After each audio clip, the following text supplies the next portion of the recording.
মানে আমার এরকমও দিন গেছে আমি 50টা প্রফেসর মেইল করছি, রিপ্লাই পেয়েছি মাত্র 2টা থেকে 3টা, তাও নেগেটিভ রিপ্লাই। বর্তমান সময়ে ডে বাই ডে ফান্ডিং কমতেছে, অ্যাপ্লিকেন্ট বাড়তেছে। মানে 400 500 600 মেইল করে বাট রিপ্লাই পায় না ভালো মতো কোনো। ইমেলের ক্ষেত্রে টাইমিংটা খুব ম্যাটার করে। সবচেয়ে বেশি কোশ্চেন আমি আমার ইনবক্সে পাইতেছি সেটা হলো গিয়ে, ভাই প্রফেসর কিভাবে মেইল করব, প্রফেসরদের কিভাবে মেইল করলে তাদের ম্যানেজ করা যায়, বা কিভাবে মেইল করা উচিত, রিপ্লাই বেশি কিভাবে পাবো। তো এই জিনিসগুলো নিয়ে আজকে আমি আমার অভিজ্ঞতা থেকে কথা বলবো, যে আমি কিভাবে মেইল করছিলাম, কিভাবে প্রফেসর ম্যানেজ করছিলাম আগে। তো নর্মালি আমি জাপান অনেক প্রফেসর মেইল করছি, তাদের থেকে একজনের থেকে আমি আরআইসি অফারও পাইছি, একজন থেকে পিএইচডি অফারও কালেক্ট করছিলাম। তো এর পাশাপাশি আমি ইউএসএ তো অনেক মেইল করছি, আমার ইউকে তেও কথা হয়েছে অনেক প্রফেসরের সাথে। এর পাশাপাশি ইউরোপ অনেক প্রফেসরের সাথে আমি কথা বলছি। তো ওভারঅল সব আমার এক্সপিরিয়েন্স গুলো মিলে আজকে ট্রাই করবো আপনাদের কিছু অ্যান্সার দেওয়া, বা একটু আইডিয়া দেওয়ার প্রফেসর মিললে এবং ফান্ডিং নিয়ে। তো শুরুতেই আমার আগে পরিচয় দেওয়া খুব প্রয়োজন, সেটা হলো গিয়ে যে আমি একজন ইরাসমাস মুন্ডাস স্কলার। আমি পড়াশোনা করতে চাই ইরাসমাস মুন্ডাস ফুললি ফান্ডেড প্রোগ্রামে, মানে full funded by European Commission. And এর পাশাপাশি আমি অ্যাজ এ রিসার্চার ট্রেনি হিসাবে Max Planck Institute for Chemical Ecology জার্মানিতে কাজ করতেছি। আগে একটা সময় ছিল যে প্রফেসরদের মেইল করলে মোটামুটি ফান্ডিং অনেক ইজি ছিল, পাওয়া যেত। বাট বর্তমান সময়ে ডে বাই ডে ফান্ডিং কমতেছে, অ্যাপ্লিকেন্ট বাড়তেছে। যার কারণে বর্তমানে ইউএসএ তে, জাপানে অ্যান্ড ইউরোপ, ইউকে যেখানেই বলেন, মানে কম্পিটিশনটা অনেক হাই হয়ে গেছে। যে কারণে নর্মাল আগে জেনেটিক ছেলে পেলে মানে মেল করলে মোটো কয়েকটা রিপ্লাই পায়, এখন তাও রিপ্লাই পায় না। ফর এক্সাম্পল, যে 100টা মেল করলে 2টা 3টা 4টা 5টা রিপ্লাই পায়, যেখানে আগে 100টা মেল করলে 20 30টা রিপ্লাই পাওয়া মানে কোনো মানে ইম্পসিবল কিছু ছিল না। ফান্ডিং এর হইতে পারে কমছে, বাট দ্যাট ডাজন্ট মিন যে আপনার কেউ পাইতেছে না। আগে যদি 100 জন পাইতো, এখন 60 70 জন পায়, বাট পাইতেছে তো, ট্রাই করতে তো প্রবলেম নাই। ইমেলের ক্ষেত্রে ছেলে পেলে সবচেয়ে বেশি ভুল যেটা করে সেটা হলো গিয়া, মানে একটা জেনারিক মেল মেক করে তারা চ্যাট জিপিটি দিয়ে বা যে কোনো একটা কিছু দিয়ে মানে লেখে একটা মেল 20 জন 30 জন 40 জন মানে যত প্রফেসর সবাইকে পাঠা, জাস্ট নামগুলো আর কিছু কিছু জিনিস চেঞ্জ করা করে। ভাই দেখেন, মানে আপনি একটা প্রফেসরকে মেল করতেছেন এবং তাকে খুব ইম্পর্টেন্ট ফিল করায়, বা যে আপনি শুধুমাত্র তাকে চুজ করতেছেন এরকম একটা মেল দেওয়া, মানে দেওয়ার জন্য তাকে মেল করতেছেন যে না আমি শুধুমাত্র আপনার ল্যাবেই আসবো এবং পুরো একদম থাকার একটা ইন্টারেস্ট আমার শুধুমাত্র আপনার ল্যাবেই, এরকম একটা মেল করার জন্য আপনি বসছেন। সেখানে আপনি যদি একটা মানে জেনারিক মেল পাঠান যে একটা মেল মেক করে 10 জন 20 জন, তার মানে কি আপনার এম ঠিক নাই। প্রফেসররা বুঝে যে কোন মেলটা আপনি খুব মানে ইম্পর্টেন্স নিয়ে খুব ভালো মতো করে রাইট করছেন, কোনটা একদম মানে মানে শুধুমাত্র দেওয়ার জন্য লিখছেন। তো শুরুতে একটা কথা বলে, যদি প্রফেসর মেল দিতে চান খুব স্পেসিফিক খুব ভালো মতো মেল দিয়েন, যাতে এরকম হয় যদি যদি আপনি 100 জন প্রফেসরকে পাঠান, মোটামুটি 20 30 জন আপনাকে রিপ্লাই দিবেই, হোক নেগেটিভ হোক পজিটিভ, তাদের কাছে ফান্ড না থাক, বাট আপনি যদি রিপ্লাইটা পান। নর্মালি যদি আপনি জেনারিক মেল রিপ্লাই করেন, তারা রিপ্লাই দিবেই না আপনার মেইলে। এই কারণে ছেলে পেলে মানে 500 1000 রিপ্লাই মানে মেল করে কিন্তু কোনো রিপ্লাই পায় না, কারণ তাদের এম ঠিক নাই। তারা প্রফেসর কিভাবে মেল করতে হবে, কোন কোন জিনিসপাতি অ্যাড করতে হবে তারা জানেই না। যদি প্রফেসরকে মেল করতে যান, মানে সবচেয়ে ভালো টাইমিং হলো গিয়ে আপনার, মানে আপনি গ্রাজুয়েশনের আগে, এখন আপনার গ্রাজুয়েশন শেষ, দেন আপনি মেল করা শুরু করবেন, তাহলে আপনি ফান্ডিং কবে পাবেন, আপনি যাবেন কবে, ঠিক না? তো আপনি অবশ্যই মেল করবেন আপনার থার্ড ইয়ার থেকে, মানে আপনার এডুকেশনের আগে থেকে। ফর এক্সাম্পল, আপনি এখন ব্যাচেলার করতেছেন, আপনার ব্যাচেলারের থার্ড ইয়ারে আপনি শুরু করে দেবেন মেল করা, যাতে আপনি তো আল্লাহ একটা স্লট আগে থেকে নিয়ে রাখতে পারেন। বা আমার ক্ষেত্রে যেটা ছিল সেটা হলো গিয়ে যে আমি আগে থেকে একটা স্লট বুক করে রাখতে চেয়েছিলাম, যে অনেক প্রফেসর মেল করে তারা বলে যে না আমি 2026 সাল পর্যন্ত আমার স্টুডেন্ট নেওয়া শেষ, 2027 সাল পর্যন্ত আমার স্টুডেন্ট নেওয়া শেষ। এই কারণে মেইনলি প্রফেসরদের আগে যত আগে মেল করবেন তত আগে আপনার জন্য ভালো। কারণ বর্তমান সময়ে প্রফেসররা তাদের মানে স্লট বুক করে রাখে যে না আমার এই সেমিস্টারে বা এই সেশনে এই ছেলেটা আসবে। তো এই কারণে আপনার আগে আগে মেল করাটা খুব ইম্পর্টেন্ট। কারণ আপনি যে এই সেশনেই পাবেন এটা জিনিসটা এরকম না, আপনি পরবর্তী সেশনে পাইতে পারেন প্রফেসরের স্লটে।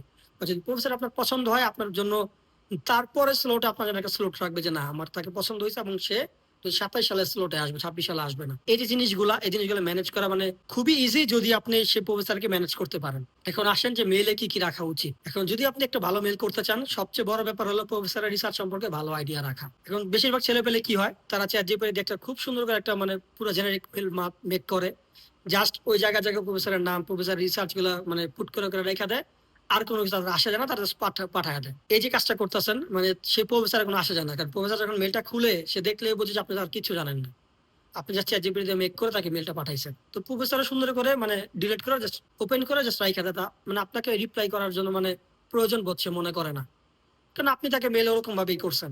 আপনি তাকে মানে প্রয়োজন দেন নাই, ইম্পর্টেন্স দেন নাই, সেও আপনাকে ইম্পর্টেন্স দেয় না। জিনিসটা নর্মাল। কারণ যদি মেল করতে চান, সবচেয়ে আগে জিনিস হলো প্রফেসরদের ডিটেলস জানা। প্রফেসর বর্তমানে কি কি প্রজেক্ট নিয়ে কাজ করতেছে, তার স্টুডেন্ট বর্তমানে কে কে আছে, মাস্টার্স পিএইচডি স্টুডেন্ট কি নিয়ে কাজ করতেছে। মানে সবচেয়ে গুরুত্বপূর্ণ জিনিস সেটা হলো প্রফেসর রিসার্চের বর্তমানে যেই থিমটা বা রিসার্চের যেই বিষয়বস্তুগুলো আছে তা আপনার সাথে যায় নাকি, তা আপনার ইন্টারেস্টের সাথে মিলে নাকি, তা আপনার প্রিভিয়াস স্কিলের সাথে মিলে নাকি। এখন একটা প্রফেসর কাজ করতেছে ফর এক্সাম্পল আমাদের ফিল্ডে মনে করেন সে প্রফেসর কাজ করতেছে অন্য মানে বায়োফিজিক্স নিয়ে। তো আপনি যা বায়োকেমিস্ট্রি নিয়ে ফান্ডিং চাইতেছেন, তো সে তো আপনাকে মেল করবে না। কারণ আপনি যদি মানে ডিফারেন্ট ফিল্ডে যে হয়ে আরেক প্রফেসরকে মেল দেন, সে আপনার সাথে কেন মেল করবে বা কথা বলবে, ঠিক না? জিনিসটা এরকম। আপনার কাজের সাথে মিলে, আপনার স্কিল বা আপনার ফিউচার এইম এর সাথে মিলে এরকম প্রফেসর মানে চুজ করা উচিত। একটা ইউনিভার্সিটিতে প্রফেসর থাকে মোটামুটি আমার জানার মতো 70, 80, 100টার মতো। এখন আপনার সাথে মিলবে এরকম 5, 7 জন 10 জন আপনি পাবেনই, বা আপনার ক্লোজলি রিলেটেড কিছু ফিল্ড থাকে এরকম পাবেন আপনি। তো এরকম 20টা ইউনিভার্সিটির মধ্যে মোটামুটি 200 প্রফেসর আপনি ম্যানেজ করার কোনো ব্যাপারই না। তো আমি জাপানে মেল করছি, আমি ইউরোপে মেল করছি, আমি ইউএসএ তে মেল করছি, আমি ইউকে তেও দেখছি। আপনার ফিল্ড অনুযায়ী প্রফেসর পাওয়া কোনো ব্যাপার না। প্রবলেমটা হলো ম্যানেজ করা। তাদের মেইলে তাদের রিসেন্ট রিসার্চের কথা উল্লেখ করবেন মাস্ট, যে আমি আপনার কাজ দেখছি, আমি আপনার এই পাবলিকেশন পাইছি, আপনার পাবলিকেশনগুলো আমি টুকটাক পরে ট্রাই করছি, যদিও আমি বুঝি নাই এত কিছু। এই যে কথাগুলা, মানে আপনার সবকিছু বুঝতে হবে তা না। আপনি তার পেপার নামাইছেন, আপনি তার পেপার সম্পর্কে আইডিয়া রাখছেন, তার রিসার্চ সম্পর্কে দেখছেন। মানে একটা জিনিস মানে আপনার প্রয়োজন বোধ মনে হয়েছে বা আপনি ইন্টারেস্টেড ফিল করছেন, এজন্য তাকে আপনি মেইল করছেন। এই জিনিসটা তাকে বুঝাইতে হইবে, আর কিছু না। এখন হ্যাঁ, কয়েকটা জিনিস, যে জিনিসগুলো আপনাকে মানে এক্সেপশনাল ক্যান্ডিডেট হিসাবে মেক করবে, সেটা হলো গিয়ে যে তার মেইলে কিছু কিছু কথা উল্লেখ করা, তাকে কোশ্চেন করা যে আমি আপনার এই কাজগুলো দেখছি, এই জিনিসগুলো বুঝি নাই। এই যে একটা লাইন লিখবেন, but I want to know more, মানে আমি আপনার সাথে ডিসকাশন করতে চাই, বা কোনো ডিসকাশন বেস কোনো ইন্টারভিউ নেওয়া পসিবল নাকি, বা আমি আপনার সাথে কথা বলতে চাই। এই জিনিসগুলো অ্যাড করা, এবং এই জিনিসগুলো কাজ করে, আমার ক্ষেত্রে অনেকবার কাজ করছে। আমি অনেক প্রফেসরের সাথে কথা বলছি, তারা ফান্ডিং ছিল না, বাট তারা আমার সাথে কথা বলছে যে ওকে তোমার সাথে কথা বলে দেখি। মানে একটা প্রফেসর চাইলে ফান্ড ম্যানেজ করা কোনো ব্যাপার না তাদের জন্য। হয়তো সেন্ট্রালি অ্যাপ্লিকেশনে সে আপনার হেল্প করবে, নয়তো তাদের ফান্ডিং থেকে বা নেক্সট ফান্ডিং থেকে সে আপনাকে বুক করে রাখবে যে না তুমি তাহলে পরের বছর আসো, আমি পরের বছর ফান্ডিং এর জন্য অ্যাপ্লাই করবো, পাবো। জিনিসগুলো এরকম ভাবে ওয়ার্ক করে। আর একটা সবচেয়ে ইম্পর্টেন্ট জিনিস হলো গিয়ে তাদের মানে রিসার্চ গ্যাপ নিয়ে কথা বলা, যে আপনি এই কাজে নিয়ে কাজ করেন, আপনার রিসার্চ গুলোর মধ্যে এই কিছু জিনিস গ্যাপ আমি পাইছি বা আমার মনে হয়েছে, এই জিনিসগুলো আমি কাজ করতে চাই, আপনার রিসার্চ গ্যাপ গুলো আমি ফিল করতে চাই।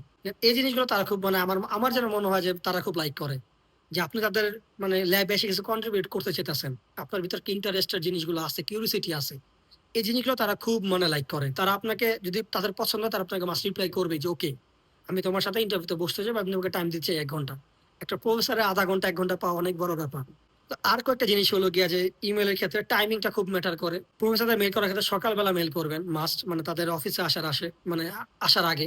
ফর এক্সাম্পল তাদের অফিস টাইম 9টা বাজে, আপনি মেল করবেন 7টা 8টার দিকে বা 6টা 7টার দিকে, ওকে। কারণ অনেক সময় টাইম মিলে না, জাপানের টাইম বা ইউএসএ ইউকে টাইম আমাদের দেশের বাংলাদেশের এত মিলে না। তো আপনি বর্তমান সময় তো ইজি, আপনি জিমেলে জাস্ট ওই মেলটাকে টাইমিং হিসেবে শিডিউল দেওয়া সেন্ড করে দিবেন, দ্যাটস ইট। আর মানে ফান্ডিং পাওয়া এত ইজি না। আমার আমার যতটুকু মনে পড়ে, আমি টোটাল 250-র উপরে প্রফেসর মেল করছি। মানে যদি ওভারঅল আমার পুরো লাইফ টাইমের প্রফেসর মেল করা নিয়ে ভাবি, মোটামুটি 500-র উপর প্রফেসর আমি মেল করছি। হ্যাঁ, মানে আমার এরকমও দিন গেছে আমি 50টা প্রফেসর মেল করছি, রিপ্লাই পেয়েছি মাত্র 2টা থেকে 3টা, তাও নেগেটিভ রিপ্লাই।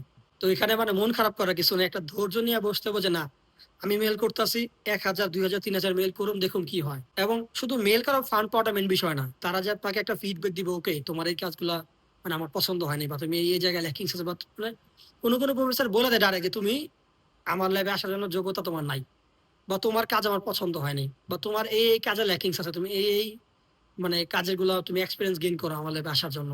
এই টুকটাক জিনিসপাতি গুলো না আপনার খুব মানে হেল্প করবো ফিউচারে সেন্ট্রাল অ্যাপ্লিকেশন করার জন্য। আর প্রফেসর যে শুধু ফান্ড বা টাকা পাওয়ার জন্য তা না। একটা প্রফেসর মানে পাওয়া মানে হলো গিয়ে আপনি নেক্সটে বা জাপানের বিভিন্ন সেন্ট্রাল অ্যাপ্লিকেশন অ্যাপ্লাই করতে পারবেন, আপনি ইউরোপের বিভিন্ন সেন্ট্রাল অ্যাপ্লিকেশন সে আপনার হেল্প করবো। না, ইউএসএ তো নর্মালি প্রফেসর অনেক হেল্প করে। আর ইউকে তো মোস্ট অফ দ্য ইনস্টিটিউট মানে ইউকের মধ্যে মানে আপনার সুপারভাইজার ছাড়া আপনি অ্যাপ্লাই করতে পারবেন না সেন্ট্রাল অ্যাপ্লিকেশন গুলো। তো এই যে জিনিসগুলো প্রফেসর ছাড়া মানে একদম মানে ম্যানেজ করা ইম্পসিবল জিনিসপাতি। তো আমি বলবো যে প্রফেসর তো মেল করার ক্ষেত্রে একটু বসেন, ভালো মতো পড়াশোনা করেন প্রফেসরের ফিল্ড নিয়ে, দেন আপনি তাকে মেল করেন। শুধু শুধু টাইম নষ্ট করে লাভ নাই ভাই, 100-150 মেল করে লাভ নাই।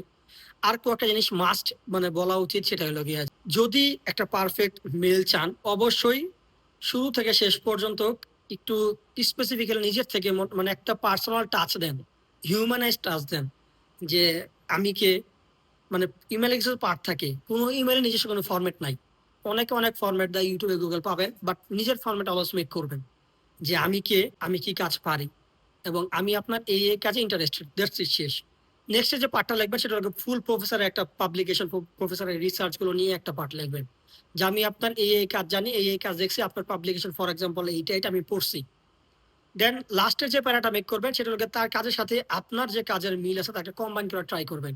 আপনি কেমনে তার ফিল্ডে মানে আপনার যে কাজ আছে, তার যা স্কিল সেট আছে তা দিয়ে আপনি সেই ফিল্ডটাতে কন্ট্রিবিউট কিভাবে করতে পারবেন। এই একটা পার্ট বানাবেন। অ্যান্ড লাস্টে মানে আমরা যেভাবে লিখি যে নরমালি যে okay thank you for my application এটা সেটা ফর মাই ইমেল। তো এই টুকটা জিনিসপাতি লিখে আপনি একটা ছোট্ট একটা মেল করবেন যেটাকে বলে কোল্ড মেল বা একটা পোলাইট মেল করবেন। যদি তার ভাল লাগে সে মেল রিপ্লাই দিবেই। তো আর প্রফেসরের মেলের রিপ্লাই ক্ষেত্রে তো ভিডিওটা অনেক বড় হইতেছে, আমি একটু আরেকটু অ্যাড করি। ৩টা রিপ্লাই সচরাচর প্রফেসররা দেয়। ৩ রকম রিপ্লাই। একটা হলো নেগেটিভ, একটা হলো জেনেরিক, আর একটা হলো পজিটিভ। এখন নেগেটিভ রিপ্লাই কি? সে ডাইরেক্ট বলে দিবে যে আমার কোনো ফান্ডিং নাই বা বর্তমানে আমার পুরো ল্যাব ফুল এবং আমি তোমাকে নিতে পারবো না। তুমি অন্য ল্যাবে ট্রাই করো বা বেস্ট অফ লাক। এটা বলে সে জাস্ট ওকে বলে শেষ করে দেয়। আর সেকেন্ডে যে প্রফেসর মেল দেয় সেটা খুব কনফিউশন। সে বলেও না নিবে, সে জানায়ও না যে ফান্ডিং আছে, সে জাস্ট বলে যে ওকে তুমি সেন্ট্রাল অ্যাপ্লিকেশন করো। যেটা ইউএস এর প্রফেসর বা ইউকে বা ইউরোপের প্রফেসর সবচেয়ে বেশি বলে। এখন এই জিনিসটা খুব মানে হার্ড যে সেন্ট্রাল অ্যাপ্লিকেশন করলাম বাট উনি তো কোনো গ্রেজও দিল না। এখন এটা হইতে পারে যে উনি এই কথাগুলো একসাথে শেয়ার 10 জন অ্যাপ্লিকেন্টের সেম কথা বলছে তুমি করো, কারণ তারা অ্যাপ্লিকেন্ট হাতে রাখে যে ওকে 10 জন অ্যাপ্লাই করবো, যে ভালো ভালো 1-2 জন আমি নিয়ে নিবো, শেষ। তো এই জেনারিক মেলের মানে পাল্লায় পড়লে ঝামেলা আছে, তো আমি এগুলো তো পড়ি না। হ্যাঁ, অনেকে অনেক টিপস দিতে পারে যে জেনারিক মেলগুলো কিভাবে আবার পজিটিভে কনভার্ট করতে হয়। তাও yes its true, most of the প্রফেসরের ক্ষেত্রে এই জিনিসটা ওয়ার্ক করে না। তো আমি বলবো যে ওগুলোতে তো ফোকাস দিতে না। তো আপনি ডাইরেক্ট পজিটিভ মেলে আসেন। পজিটিভ মেল মানে প্রফেসররা ডাইরেক্ট আপনাকে বলবো ওকে আই হ্যাভ ফান্ডিং এবং আমি তোমার সাথে কথা বলতে চাই, বা ফান্ডিং এর কথা উল্লেখ করবে না, মানে করবে না শুরুতে। সে জাস্ট বলবে যে ওকে আমি তোমার সাথে কথা বলতে চাই, আসো ইন্টারভিউ টাইম দিবে আপনাকে যে তুমি কি অমুক দিনে ফ্রি নাকি তুমি আমাকে বলো। তো অবশ্যই আপনি যখন তার সাথে ইন্টারভিউতে বসবেন সেটা নিয়ে অনেক কিছু আছে, আমার ইন্টারভিউ একটা ভিডিও আছে, সেটা একটু দেখেন তাহলে আইডিয়া পাবেন মোটামুটি। যখন আপনি ইন্টারভিউতে বসবেন মানে সে আপনাকে অনেক কোশ্চেন করবে, আপনার সাথে কথা বলার ট্রাই করবে। তো এই যে ওই দিনে ওই একটা আলাদা প্রসেস, তো সেটা ম্যানেজ করা আপনার ব্যাপার। তো এই পজিটিভটাকে আপনি একমাত্র ফুল ফান্ডিং এ রূপান্তর করতে পারবেন ইন্টারভিউটা ভালো দেওয়ার, মানে ইন্টারভিউ যেভাবে ভালো দিবেন তার উপর ডিপেন্ড করে। তো এই ৩ রকম রিপ্লাইয়ের মধ্যে সবসময় মাথায় রাখবেন যে আপনি কোন রিপ্লাইটা বেশি পাবেন। আপনি জেনেরিক আর নেগেটিভ রিপ্লাই বেশি পাবেন। আপনি ৫০০ মেল করছেন, সর্বোচ্চ ৫টা মেল আপনি পজিটিভ পাবেন। মানে আমার ক্ষেত্রে যেটা আমি দেখছি যে আমি ২০০ মেল করছি, ১০টা থেকে ১৫টা মেল আপনি মানে মানে ভালো মতো পাইছি। ফর এক্সাম্পল আমি ইন্টারভিউ দিয়েছি টোটাল 10 প্লাস, ১০ জন প্রফেসর আমি ইন্টারভিউ কথাবার্তা বলছি। তাদের মধ্যে ২ জন আমাকে ওকে বলছে যে ওকে তুমি আমার আন্ডারে থাকো, আমার আন্ডারে এপ্লাই করো। একজন আরশিপের অফার করছে ওকে তুমি আরশিপে আসো। আরেকজন মোটামুটি পিএইচডি মানে পিএইচডি কথা বলছে ওকে তা তুমি পিএইচডি তে আসো আমার কাছে। তো এই যে ব্যাপারগুলা মন খারাপ করার কিছু নাই। আপনি ৫০০ মেইল করবেন, আপনি ওয়েট করবেন। আপনি মানে আমার এরকম দিন গেছে আমি যেটা বললাম যে শুরুতেই যে ৫০টা মেইল করছি মানে আমি একটা রিপ্লাইও পাইনি। এই জিনিসগুলো নরমাল। এবং প্রফেসররা সঠিক টাইমিং এ মেইল না করলে তার আপনার মেইল মানে খুলে দেখবেন আপনার মেইল নিচে পড়ে যাবে। কারণ একটা প্রফেসর রেগুলার ১০০, ১৫০, ২০০ মেইল পায়, মানে তার জন্য ১০টা ১৫টা মেইল পাওয়া কোনো ব্যাপারই না একটা প্রফেসরের ক্ষেত্রে। এবং তারা সেটা চেকও করে বিকজ অফ কারণ তাদের রেগুলার অ্যাপ্লিক্যান্ট লাগে, তাদের ল্যাব চালাইতে হলে স্টুডেন্ট লাগবে। পিএইচডি, পোস্টডক, মাস্টার্স ছেলেপেলে ছাড়া তারা ল্যাব চালাবে কেমনি? ঠিক না? তার এই কারণে তারা ফান্ডিং এরেঞ্জ করে, তাদের পুরো ল্যাব চালায় একটা স্টুডেন্ট দ্বারা। প্রফেসর মেইল করার আগে এই জিনিসগুলো মাথায় রেখে দেন মেইল করেন। টাইম নষ্ট শুধু করেন না। তো আজকের জন্য এতটুকুই। ট্রাই করবো নেক্সট ভিডিওতে আরো কিছু জিনিসপাতি বলার।